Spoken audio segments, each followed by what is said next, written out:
In front of me is one box of $half that wasn't chosen in the last week's worth of streams. That being said, I have quite a bit of supply of $half boxes because I was offered 3 streams, so I do have 2 more boxes I could add to this hunt should this box be a dud. Now, I chose this box because it's from my T Bank, which typically gives me Loomis boxes, and for some reason they gave me an NF String & Sons box. Again, no one chose it, so I'm going to go ahead and hunt through it, see if I can find any varieties, and of course, any silver.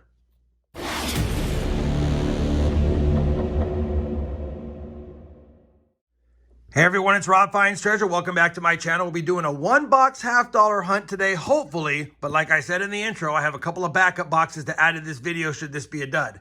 Now, I will be using my Clad Coinage Varieties mat because I will be checking for any varieties and of course any proof coins, NIFCs, which are listed down here. And then more importantly, can I squeeze out a silver coin or two that would be 40% silver from 1965 to 1970 or a 90% silver from 64 and earlier. Now, I looked through the holes in the bottom of this box. It's definitely a circulated $half box. It didn't look that promising. Let's go ahead and crack open the top of this right now and see if we have any fancy enders on the top side. All right, I don't see any fancy enders, and I also don't see very many brand new $half. I do see one 2021 ender, but it doesn't look like it's full of 2021s and 2022s like I've seen a lot in my boxes lately. Now I'm going to go ahead and start cracking into the rolls, and as soon as I have a find, I'll bring you guys back in, and fingers crossed, we got some goodies in this 1 box hunt. Roll number 4 is going to kick us off with an NIFC that's not issued for circulation. Typically, they're 1970, 1987, and 2002 to 2020. This one's got the ring of death. It was an ender at some point. You can see the ring around it. Won't be a keeper, but for now, it's a find. Hopefully there's more than that in the box. Roll number 7 is going to give us a proof coin, and it's not in the best shape, but I caught it by the fields, and now you can see the S mint mark. 1984 San Francisco minted proof. It is a clad $half. It does have a lower mintage, but in this condition, it's pretty much face value. It's still a find nonetheless. 2 finds on the board. No silver yet, but only 7 rolls in. Roll number 10, another NIFC. And unfortunately, another one with the ring of death. 2006 Denver. Roll 14. Our first decent looking NIFC. 2017 Philadelphia. Well, roll 25 of this first box is going to be a lucky roll for me because I just opened it and you guys can see it. We're going to have a silver $half, and based on the edge, looks like it's going to be 40%. It sounds 40%. And it is 1968 Denver. Holy cow. T1 box coming through with a silver coin. It's only a 40% $half. These fetch about $4 or so on the current market, and paying 50 cents for it, we'll take it. That's a nice $3 plus profit in the box. First really good find so far of the hunt. We got a few NIFCs and a proof as well. We just need a 90%er and a miscellaneous, and we'll fill the board. All right, let me get back to the hunt, see if the box has more goodies in store for us. Well, the box is starting to heat up. Roll number 28, and we have another 40% silver coin. You can tell the difference by the edge. And this time it's a 1967. 2 40%ers in this T1 box. Man, we still got 22 rolls left as well. Roll number 34, not silver this time, just another NIFC. 2003 Philadelphia. We're on roll number 36 of the box, and I've been weighing the rolls ahead of time, and I couldn't find rolls that said they had silver in them. Even though these did, they didn't weigh enough. This is the heaviest roll I've weighed so far. It's at 226.08 grams, and typically when it's north of 226, you have a really good shot of finding something silvery. Let me go ahead and pop open this roll, see if it has silver. If it doesn't, then it's just a heavy roll, but it's the heaviest so far of the box.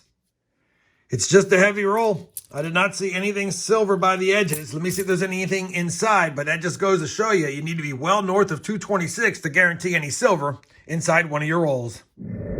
Nothing in the last roll, but roll 37 is going to have a 2010 Denver NIFC, and yet again has the ring of death. Roll number 39 has our second heaviest roll of the hunt. This time, 225.99. Again, doesn't mean they're silver. Let's just double check and see if it has anything inside. Another heavy roll without any silver. All right, I'll bring it back in for my next find. Well, that roll did have a find. Another 2010 Denver NIFC. Roll number 40 is going to give us a miscellaneous find, and it's going to be the 1971 Denver minted DDO. Now, there's two different DDOs for 1971 Denver, the FS 101 and the 102. The 102 has doubling on the words in God, and the 101 has it on trust. Went ahead and brought it up under the scope. You can see the split serif here. They're splitting here, splitting up here, splitting down here, and splitting there. And I know it's worn or a little bit circulated, so it's harder to see. So I'm just going to try to angle it, but you should be able to see the splitting on the top and the bottom right there. Now, the FS 101 is the more valuable one. I went ahead and brought up PCGS, and again, it shows what you're looking for, which is what we got on ours. Now, you need it in mint state to really fetch any value. Obviously, if it was in a mint state 60 or better, you got $40 or more. And then, of course, if it was really high mint state, it's worth quite a bit. Now, mine's not in a mint state. Mine's going to be in a probably XF condition, maybe even a low AU, but probably more like XF. And in this condition, it's only about a $15 to $20 coin at best, if you can find someone who would want one in this condition and unslabbed, because it wouldn't be worth sending it in for submission in this condition. That being said, it is a miscellaneous. It is a double die obverse. I will definitely take it. I don't find the 71Ds as much as I find some of the other ones, so it's a good find. We have 10 rolls left, and believe it or not, if we find a 90%er, we'll have a fill the board in this T1 one-box hunt. Let me get back to the hunt. I'm rambling on. I appreciate you guys watching. Well, conversely to the heavy rolls, this is a really light roll, 223.86. It's a full gram under, so we might either have a magic coin or a light planchet, or maybe just some damaged half dollars. Let me see what's inside. I'll bring it back if I find something. Well, looks like we're going to have something, and it doesn't look like it's going to be a half dollar. Is this going to be a British penny? And it is. Unbelievable. It's damaged. It's from 1945. We'll take that. We even got King George VI on it.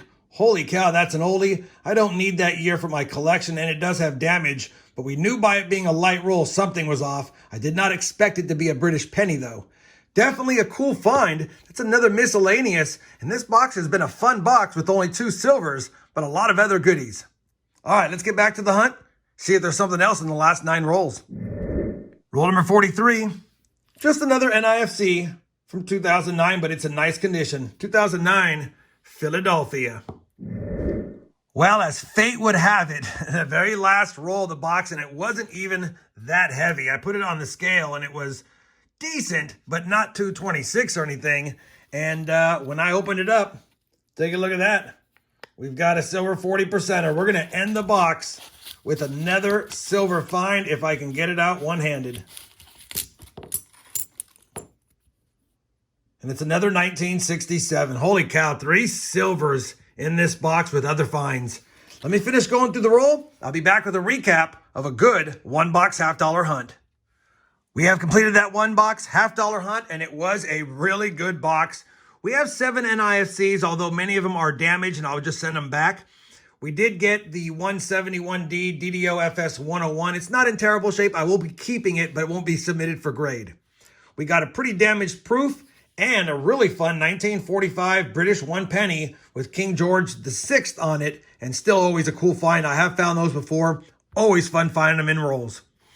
We did get 3 silvers, a 1968D and 2 1967 minted half dollars as well. They're only 40% silver. We failed to grab a 90%er, but one would argue you get 3 silver coins in a box of half dollars, especially lately, you'll definitely take it.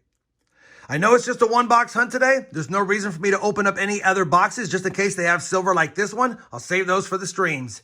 If you guys enjoyed this one-box hunt, I'd appreciate that thumbs up.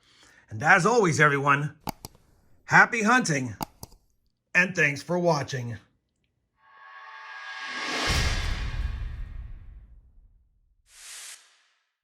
It's always nice finding 3 40%ers to give to the silver jar. And that makes them happy.